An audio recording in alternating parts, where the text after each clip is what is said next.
அனைவருக்கும் வணக்கம். என்னோட பெயர் அமல்ராஜ்.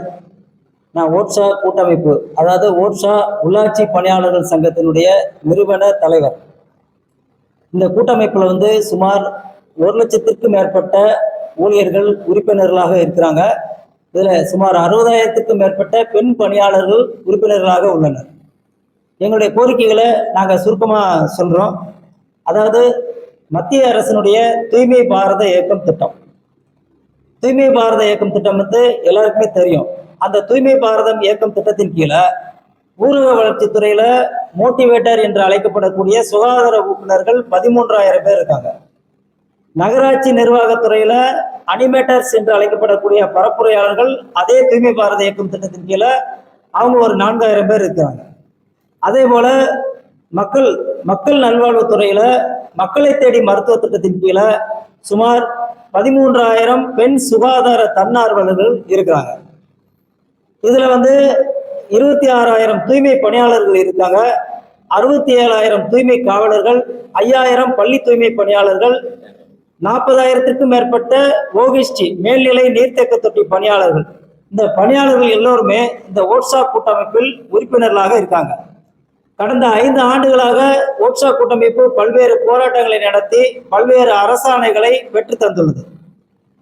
தற்பொழுது இந்த அரசிடம் நாங்கள் வைக்கக்கூடிய கோரிக்கைகள் என்ன அப்படின்னா, தூய்மை பாரத இயக்கம் திட்டத்தின் கீழே சுமார் 13 ஆண்டுகளுக்கு மேல் ஊரக வளர்ச்சித்துறையில் பணியாற்றக்கூடிய மோட்டிவேட்டர்ஸ் என்று அழைக்கப்படக்கூடிய சுகாதார ஊக்குநர்கள் 13,000 பேருக்கும் மாதம் 2,000 மட்டுமே கடந்த 2024ஆம் ஆண்டு கடந்த அரசினால் 2,000 ஊதியம் வழங்கி உத்தரவிடப்பட்டது.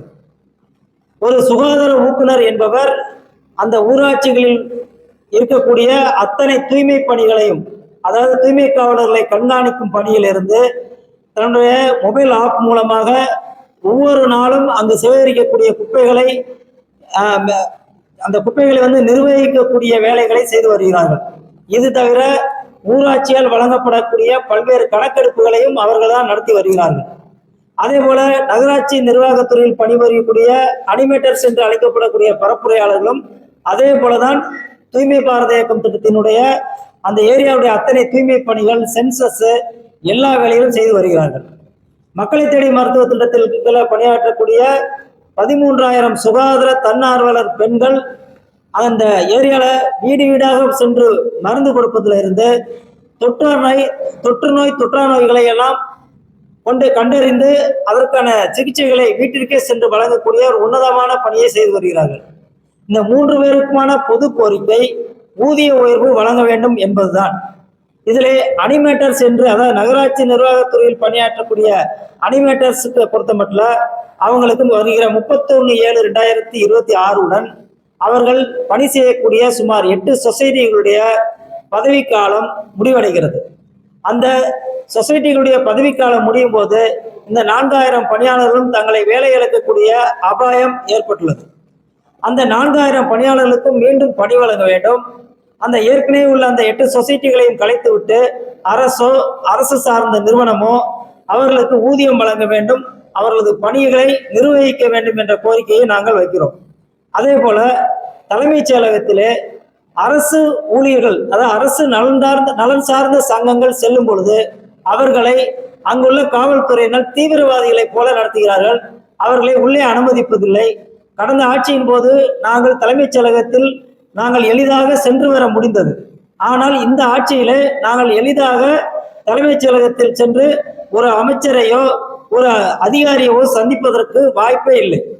நாங்கள் வெவ்வேறு ஊர்களிலிருந்து, குறிப்பாக ராமேஸ்வரம், திருவண்ணாமலை மற்றும் பெரம்பலூர் என்று கிருஷ்ணகிரி என்று பல்வேறு மாவட்டங்களில் 3 நாட்கள் 1 வாரம் தங்கியும் நிர்வாகிகள் அங்கே உள்ளே செல்ல அனுமதிக்கப்படுவதில்லை.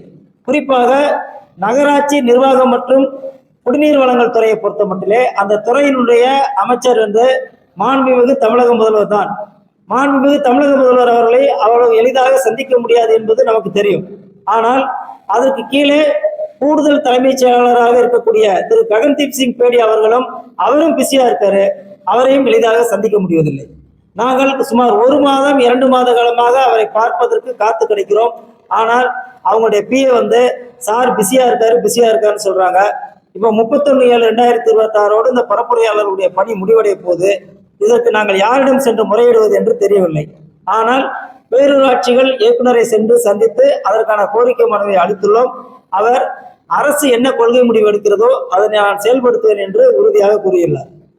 இந்த அரசை பொறுத்த மட்டும் அதே போல இன்னொரு முக்கியமான பிரச்சனை என்னன்னா, மாண்புமிகு ஊரக வளர்ச்சி மற்றும் நீர்வளத்துறை அமைச்சர் கடந்த ஆட்சியில ஊரக வளர்ச்சித்துறை அமைச்சருடைய அலுவலகத்திலே பணியாற்றக்கூடிய அதிகாரிகள் என்பது அதே ஊரக வளர்ச்சித்துறையிலே கூடுதல் இயக்குனர் நிலையில் உள்ள ஒருவர் தான் அங்கே அதிகாரியாக இருப்பார். அவர் கடந்த காலத்தை பற்றியும் இந்த அரசை பற்றியும் இந்த திட்டங்களை பற்றியும் நன்கு அறிந்தவராக இருப்பார். அவர் அமைச்சர் அவர்களுக்கு அதனை எடுத்து சொல்வதற்கு வசதியாக இருந்தது.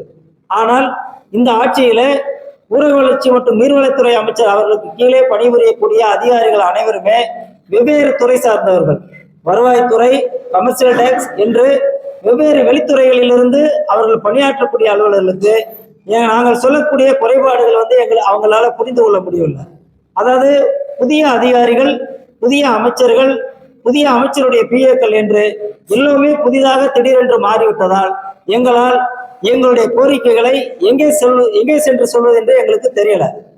குறிப்பாக மக்கள் நல சார்ந்த திட்டங்கள், ஊழல் ஒழிப்பு ஆகியவற்றில் இந்த அரசு மிக சிறப்பாக செயல்பட்டாலும் அரசு ஊழியர் நலன் சார்ந்த பிரச்சனைகளை தீர்ப்பதற்கு இன்னமும் இந்த அரசு எந்தவித நடவடிக்கையும் எடுக்கவில்லை. ஆகவே இந்த அரசை நாங்கள் வேண்டி விரும்பி கேட்டுக்கொள்வது என்ன அப்படின்னா, அரசு ஊழியர் நலன் சார்ந்த சங்கங்களை தலைமைச் செயலகத்தில் முறையாக அனுமதிக்க வேண்டும். அதே போல அரசு அமைச்சர்களாக இருந்தாலும், மாண்புமிகு அமைச்சர்களாக இருந்தாலும் சரி, அரசு துறை அதிகாரிகளாக இருந்தாலும் சரி, அவங்க அப்பாயின்மெண்ட் கொடுத்த அன்னைக்கு அந்த சங்கங்களை அழைத்து பேசி அனுப்ப வேண்டும். அதற்காக அவங்க நேரம் ஒதுக்க வேண்டும். குறிப்பாக மாண்புமிகு தமிழக முதலமைச்சர் அவர்களை சந்திப்பதற்கு மே மாதம் முதல் கடந்த 2 மாதங்களாக நாங்கள் கடிதம் கொடுத்து கொண்டு காத்திருக்கின்றோம். மின்னஞ்சல் மூலம் அனுப்ப சொன்னாங்க, மின்னஞ்சல் மூலமும் அனுப்பி கொண்டு காத்து கொண்டிருக்கிறோம். இந்த பிரச்சனைகள் சுமார் 1 லட்சத்திற்கும் மேற்பட்ட ஊழியர்களை கொண்ட இந்த அமைப்பானது எங்களது கோரிக்கைகளை மாண்புமிகு தமிழக முதலமைச்சர் அவர்கள் தயவு செய்து எங்களை அழைத்து பேச வேண்டும் என்ற ஒற்றை கோரிக்கை. மேலும் இந்த பணியாளர்களுடைய பிரச்சனைகளை தீர்க்க வேண்டும். ஊதிய உயர்வு, சீருடை, அடையாள அட்டை. ஒரு கிராமத்துல கணக்கெடுப்பதற்கோ அல்லது மக்களை தேடி மருத்துவ பணியாளர்கள் வீடு வீடாக செல்லும் பொழுதோ அவர்களை யார் என்று தெரியாமல் பல இடங்களில் விரட்டி அடிக்கப்படுகிறார்கள். அதற்கு காரணம் அவர்களுக்கு முறையான அடையாள அட்டை அரசால் வழங்கப்படவில்லை. உடனடியாக ஊரக வளர்ச்சித்துறையினுடைய சுகாதார ஊக்குநர்கள், நகராட்சி நிர்வாகத்துறையினுடைய அனிமேட்டர்ஸ், மக்கள் நல்வாழ்வுத்துறையினுடைய ஊழியர்களான மக்களை தேடி மருத்துவ பணியாளர், பெண் சுகாதார தன்னார்வலர்கள் ஆகிய 3 பேருக்கும் உடனடியாக அடையாள அட்டை வழங்க வேண்டும், ஊதிய உயர்வு வழங்க வேண்டும். இந்த 2 கோரிக்கைகள். அதே போல பரப்புரையாளர்களுக்கு 31/7/2026 பிறகும் அவங்க 10 வருடங்களுக்கு மேல் பணியாற்றியதை கருத்தில் கொண்டு அவர்களுக்கு மீண்டும் இந்த பணி நிரந்தரம் வழங்க வேண்டும் என்ற கோரிக்கையை வைக்கின்றோம். அதே போல பெரம்பலூர் போன்ற சில மாவட்டங்களில் இந்த பணியாளர்களை, அனிமேட்டர்ஸ், இந்த மாதிரி சுகாதார ஊக்குனர், இந்த பணியாளர்களை நீக்கிவிட்டு நாங்கள் சொல்லும் ஆட்களை போடுங்கள் என்று தமிழக வெற்றி கழகத்தினுடைய அடிமட்ட நிர்வாகிகள் சிலர் அதிகாரிகளை வற்புறுத்துவதாகவும் எங்களுக்கு தகவல் வந்திருக்கு. பல ஆட்சிகளில் இந்த குறைபாடு இருந்தது என்று நாம் சுட்டிக்காட்டி இருக்கிறோம்.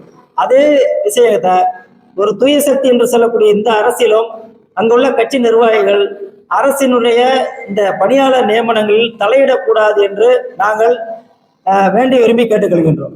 அதனை மாண்புமிகு தமிழக முதலமைச்சர் அவர்கள் அழைத்து அவர்களுக்கு தக்க அறிவுரைகள் வழங்க வேண்டும் என்று கேட்டுக்கொள்கின்றோம்.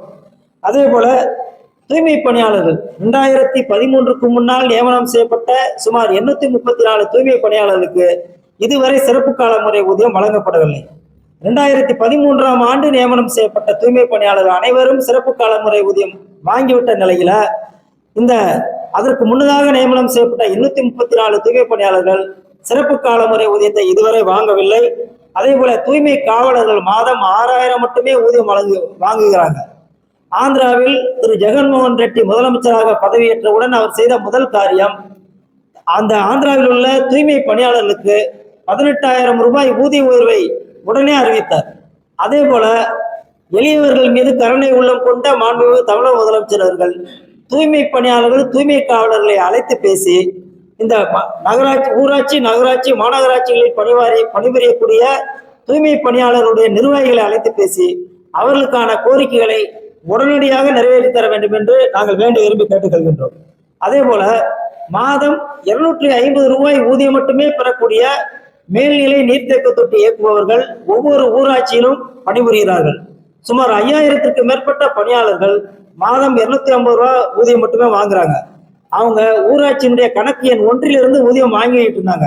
ஆனால் கடந்த ஆட்சியில ஊரக வளர்ச்சித்துறை இயக்ககத்தால் பிறப்பிக்கப்பட்ட அரசாணை எண் 17 இவர்களுக்கு ஊராட்சி கணக்கு எண் 1லிருந்து ஊதியம் வழங்கக்கூடாது என்று ஒரு உத்தரவு வழங்கப்பட்டதால் சுமார் 5000த்துக்கு மேற்பட்ட 250 ரூபாய் ஊதியம் பெறக்கூடிய ஓகிஸ்ட் ஆபரேட்டர்கள் ஊதியம் பெற முடியாத ஒரு இக்கட்டான சூழ்நிலையில் உள்ளனர். அதையும் இந்த அரசு அழைத்து பேச வேண்டும். நாங்கள் ஒன்றுதான் வேண்டி விரும்பி கேட்டுக்கிறோம். அரசு ஊழியர் நலச்சங்கங்களுக்கென்று பேச்சுவார்த்தைக்கு இந்த மாதத்திலேயே அரசு அதிகாரிகளை வைத்தோ துறை அமைச்சர்களை வைத்தோ எங்களை அழைத்து பேசுவதற்கு ஒரு நேரம் ஒதுக்கி தர வேண்டும் என்ற வேண்டுகோளை, கனிவான வேண்டுகோளை இந்த அரசுக்கு நாங்கள் வைக்கிறோம். அப்படி எங்களுடைய கோரிக்கைகளை செவிசாய்க்க மறுத்துவிட்டால் இந்த அரசுக்கு நாங்கள் ஒன்று சொல்கின்றோம். வருகின்ற வாரத்திலே சட்டமன்றம் கூடிய பிறகு 10/8/2026 திங்கட்கிழமை அன்று நாங்கள் இந்த 1 லட்சம் பணியாளர்களையும் திரட்டி சென்னையிலே மாபெரும் அரசின் கவன ஈர்ப்பு ஆர்ப்பாட்டம் நடத்தி அந்த கவன ஈர்ப்பு ஆர்ப்பாட்டத்தின் மூலமாவது எங்களை அழைத்து பேசுவார்கள் என்று நாங்கள் நம்புகிறோம்.